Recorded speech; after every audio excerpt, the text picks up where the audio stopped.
सुर में गाना सीखिए पाधानीसा ऐप के साथ AI powered personal music teacher from Saregama. போய்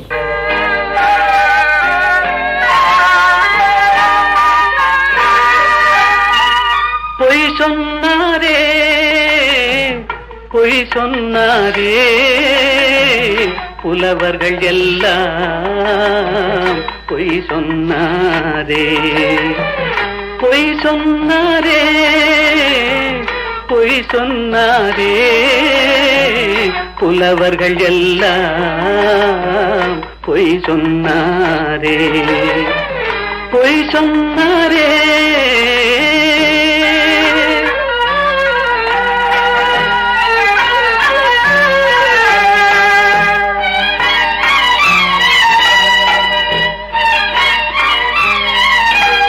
வாய்மையும் நேர்மையும் நிலைத்திடும் என்றாரே வாழ்க்கையில் உண்மையும் ஜெயித்திடும் என்றாரே பொய் சொன்னாரே பொய் சொன்னாரே புலவர்கள் எல்லாம் பொய் சொன்னாரே பொய் சொன்னாரே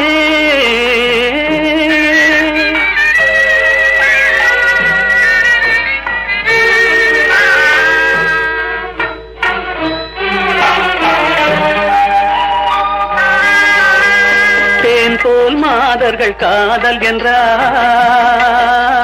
தேள் போல் அவரே மாறிவிட்டார் வான் போல் உயர்ந்தவன் நண்பன் என்றார் வஞ்சகம் என்பதை மறைத்து விட்டார்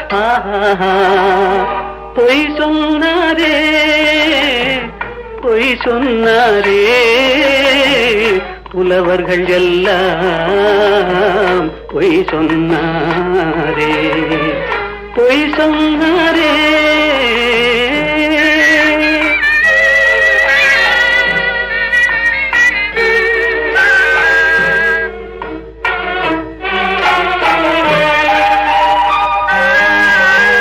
சத்தியம் என்பது சோதனையாம் தர்மம் என்பது வேதனையாம் சத்தியம் என்பது சோதனையாம் தர்மம் என்பது வேதனையாம் உத்தமன் என்பவன் பைத்தியமாம் உத்தமன் என்பவன் பைத்தியமாம் உலகம் அவனது கல்லறையாம் பொய் சொன்னாரே பொய் சொன்னாரே புலவர்கள் எல்லாம் பொய் சொன்னாரே பொய் சொன்னாரே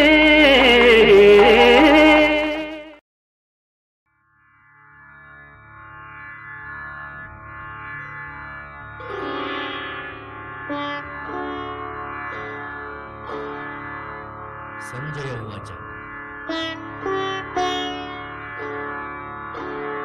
तं कथा कृपयाविष्टम् अश्रुपूर्णाकुलेक्षणम्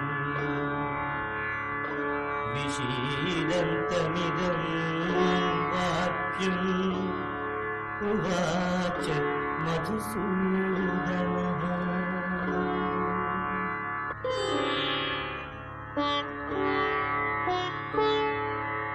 श्री भगवानुवाच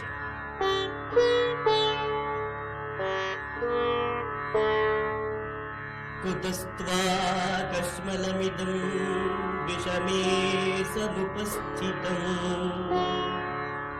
अनार्यजुष्टम् अस्वर्ग्यम् अकीर्तिकरम् अर्जुन क्रैव्यं मास्मगमः पार्थ नैतत्त्वयुपपद्यते क्षुद्रं हृदय दौर्बल्यं त्यक्त्वोत्तिष्ठ परन्तप. The second chapter of the Gita opens with the statement of Sanjaya. Sanjaya says, tam tatha kripaya vishtam, etc. To him, that is Arjuna, who was thus overwhelmed with pity and grief, and whose eyes were dimmed with tears, Krishna spoke these words. Then comes Krishna's words. Sri Bhagavan Uvacha. Sri Bhagavan is the name of God in that ancient Vaishnava tradition. God and His incarnation. So Supremely Blessed One is the meaning of the word Sri Bhagavan. What did Krishna say? These two verses, which convey to us Krishna's words, are the very gist of the Gita, according to Swami Vivekananda. A message of strength, a message of heroic endeavor. So he said, in such a crisis, whence comes upon you, O Arjuna, this dejection, un-Arya-like, not at all noble, disgraceful, and contrary to the attainment of glory or heaven.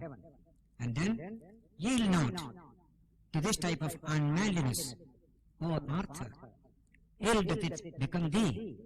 Cast off this mean faint-heartedness, and arise, O scorcher of thine enemies. In these two verses, we can find a beautiful spiritual tonic administered by Krishna to Arjuna.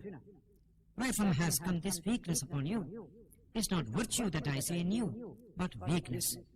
It is unmanliness. It's a powerful word of criticism. Don't be unmanly, be heroic. Then he said, this is contrary to all types of greatness and glory of man. Therefore, don't yield to this unmanliness. It doesn't become you. It's a beautiful idea. You are a hero. It doesn't become you to become weak like this. Every child can be given this message by the parents. It doesn't become you. You have such a great heritage with you. Don't misbehave like this. Don't be weak like this. That's why, Naitatvai apapadyate. It doesn't befit you. It is a powerful sentiment to bring the best out of any individual. Parents telling children, teachers telling students, it doesn't befit you. You do some mischief, you do some crime, and we say it doesn't befit you. You are noble, you are great. Your action should be in accordance with that greatness. Krishna says the same thing to Arjuna, and therefore cast off this mean faint-heartedness. It is just faint-heartedness. It is weakness. You covered it with the idea it is strength. It is non-violence, it is this. Non-violence of the coward is no non-violence, says Gandhi in our time. Non-violence must be brave, courageous and strong. And therefore, cast off this mean faint-heartedness and arise, O scorcher of thine enemies. You are strong. You are not weak. Vivekananda said, this is the supreme message of the Gita. Don't run away from responsibility. Don't run away from difficulty. Face your responsibilities. As he put it in a famous lecture in England in his book on Jnana Yoga. Face the brute. If you don't face the brute will chase you. You must have the courage to face the brute. That is the supreme message which the Gita is going to convey throughout its 700 verses, to strengthen man to face his responsibilities, to face the challenges of life, to make man adequate to the problems that he will have to face in the world. That is why it is a message that must come to man even from childhood, strengthening the moral fiber, the spiritual fiber, along with the food and drink and exercise, strengthening the body, and education strengthening the mind of the child. All-round strength, physical, mental, spiritual, is the message of the Bhagavad Gita, which we shall see in the succeeding verses of the second and third chapters.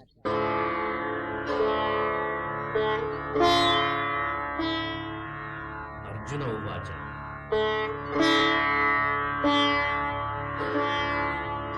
कथं भीष्ममहं सङ्ख्ये द्रोणं च मधुसूदन इषुभिः प्रतियोत्स्यामि पूजार्हारिसूदन गुरून् हत्वा हि महानुभावान् श्रेयो भोक्तुं वीक्ष्यमपीह लोके हत्वार्थकामांस्तु गुरून् भोगा रुधिरप्रदिग्धा न चेतद्विद्मः कतरन्नो गरीयो यद्वा जयेम यदि वा नो जयेम यानेव हत्वा न जिजीविषाम तेव स्थिता प्रमुखे धार्तराष्ट्रे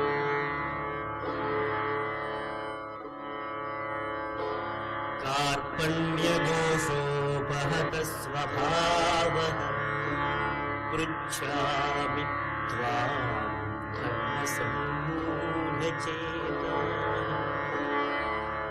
यच्छ्रेयः स्यान्निश्चितं ब्रूहि तन्मे शिष्यस्तेऽहं शाधि मां त्वां प्रपन्नम् न हि प्रपश्यामि ममापनुद्यात् यच्छोकमुच्छोषणमिन्द्रियाणाम् अवाप्य भूमावसपत्नमुद्धम् राज्यं सुराणामपि चाधिपत्यम्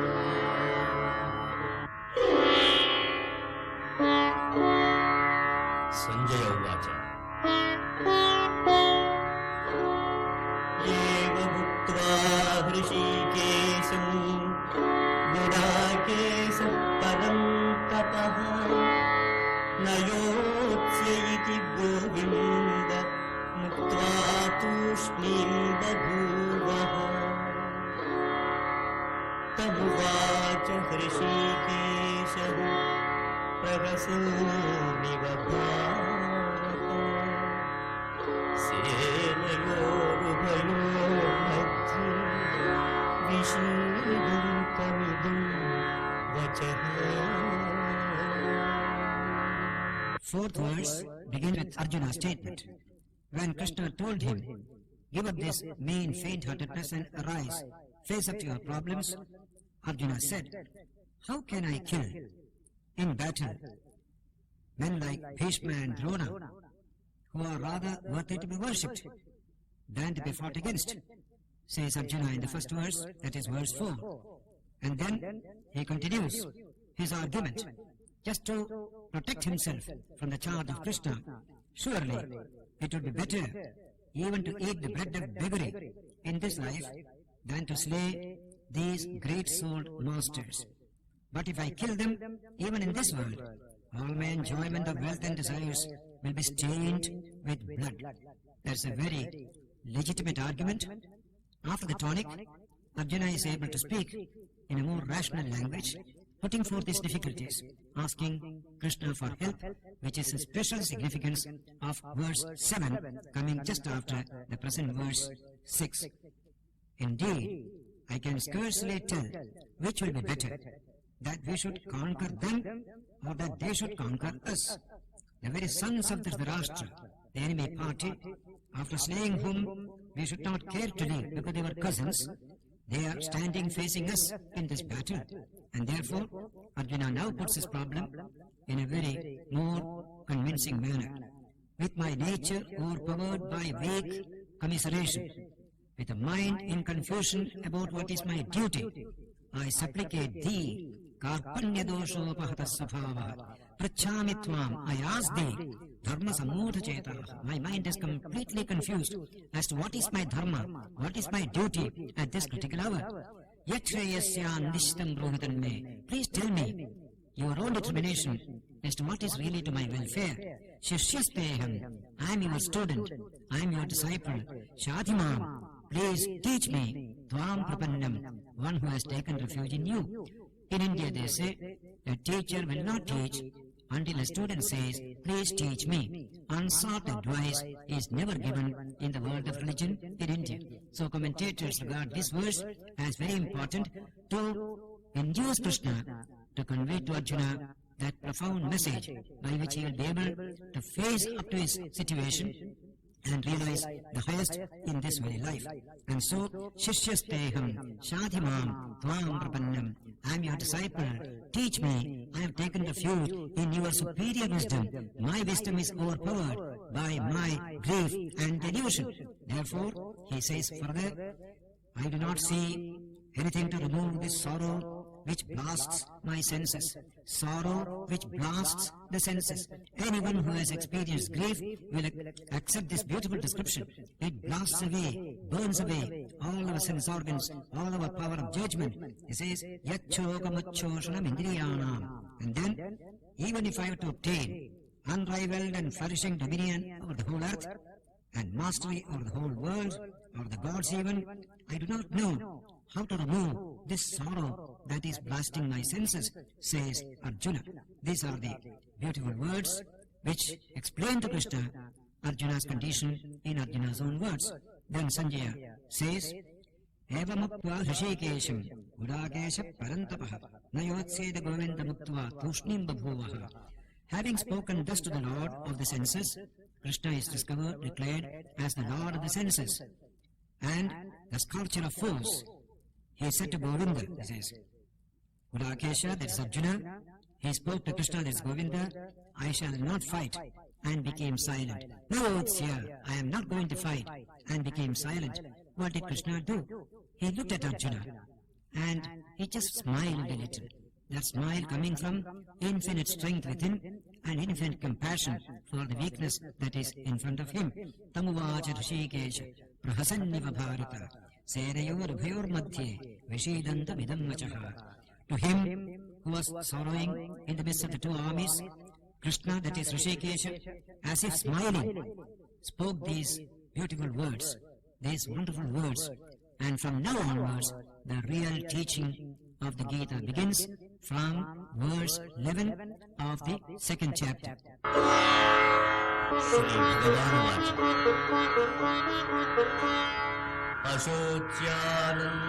अशोच्यानन्वशोचस्त्वम् प्रज्ञावादांश्च भाषसे गतासु न गतासूंश्च नानुशोचन्ति पण्डिताः न त्वेवाहं जातुनासम् न त्वं मे जनाधिपाः न चैव न भविष्यामः सर्वे वयमतः परम् देहिनोऽस्मिन् यथा देहे कौमारं यौवनं जरा तथा देहान्तरप्राप्तिर्धीरस्तत्र न मुह्यति मात्रा स्पर्शास्तु कौन्तेय शीतोष्ण सुखदुःखदाः आगमापायिनो अनित्यास्था तितिक्षस्व भारत यं हि न व्यथयन्त्येते पुरुषं पुरुषर्षभ समदुःखसुखं धीरं सोऽमृतत्वाय कल्पते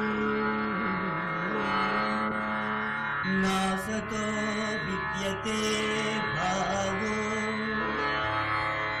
नाभावो विद्यते उभयोरपि दृष्टोऽन्तस्तु अनयोस्तत्त्वदर्शिभिः अविनाशि तु तद्विद्धि येन सर्वमिदं ततं विनाशमव्ययस्यास्य न कश्चित् कर्तुमर्हति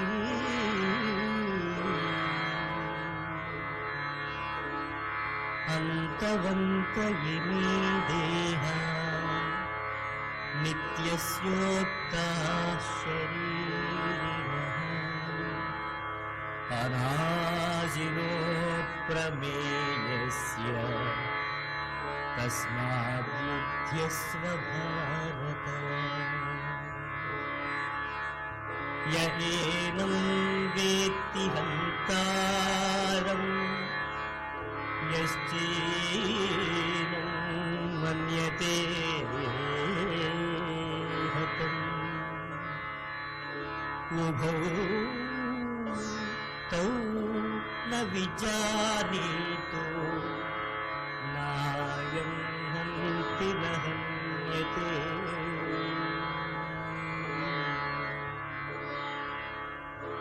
न जायते म्रियते वा कदाचिन्नायं भूत्वा भविता वा न भूयः अजो नित्यः शाश्वतोऽयम् पुराणो न हन्यते हन्यमाने शरीरे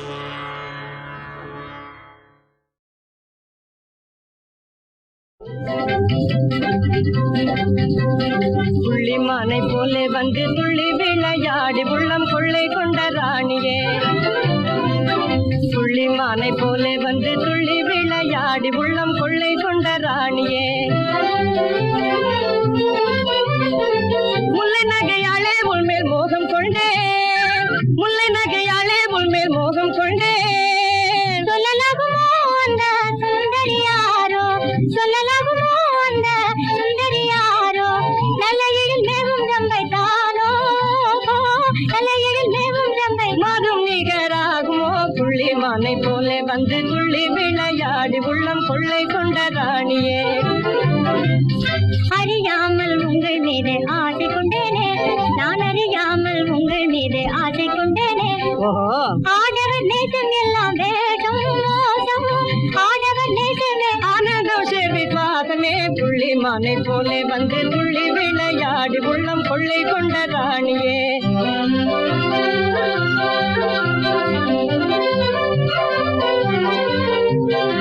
வேடிக்கையாய் பாடினால் நீ மோடி செய்யலாகுமா மனதாபமா கோபமாகுமா நான் வேடிக்கையாய் பாடினால் நீ மோடி செய்யலாகுமா வேறொரு பெண்ணை மனந்தான் நாடுமா வேறொரு பெண்ணை மனந்தான் நாடுமா நாடுமோ நாடாதோ நான் அறிவேனோ நாடுமோ நாடாதோ நான் அறிவேனோ நலம் தரும் பிரேமை இதுதானோ நலம் தரும் பிரேமையா எங்களும் மகிழ்வோமே புள்ளிமானை போலே வந்து துள்ளி விளையாடி உள்ளம் கொள்ளை கொண்ட ராணியே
காவடி ஆடி வர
போடணும், பச்சை வாழை மரம் தோரணங்கள் ஆடணும், காரு வச்சு அழைக்கணும், கச்சேரி வைக்கணும், ஊர் பேசும் பேச்சாயிருக்கணும்,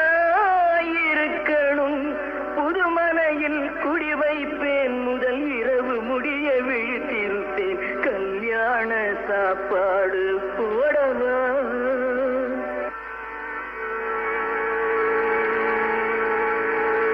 பத்து பிள்ளை தங்கச்சிக்கு பிறக்கணும், நான் பாவாடை சட்டை தச்சு கொடுக்கணும், மாமான்னு சொல்லணும், மழலையெல்லாம் கேட்கணும், முத்தமிட்டு மடியிலே கொஞ்சணும், மாமான்னு சொல்லணும், மாமான்னு.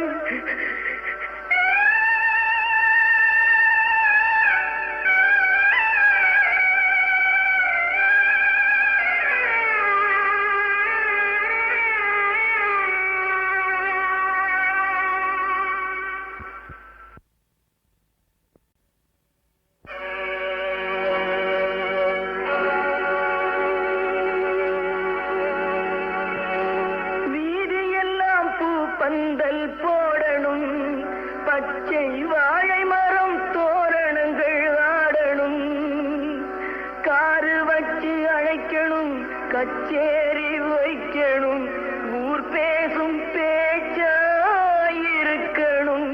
புதுமனையில் குடி வைப்பேன், முதல் இரவு முடிய விழித்திருப்பேன், கல்யாண சாப்பாடு போடவா.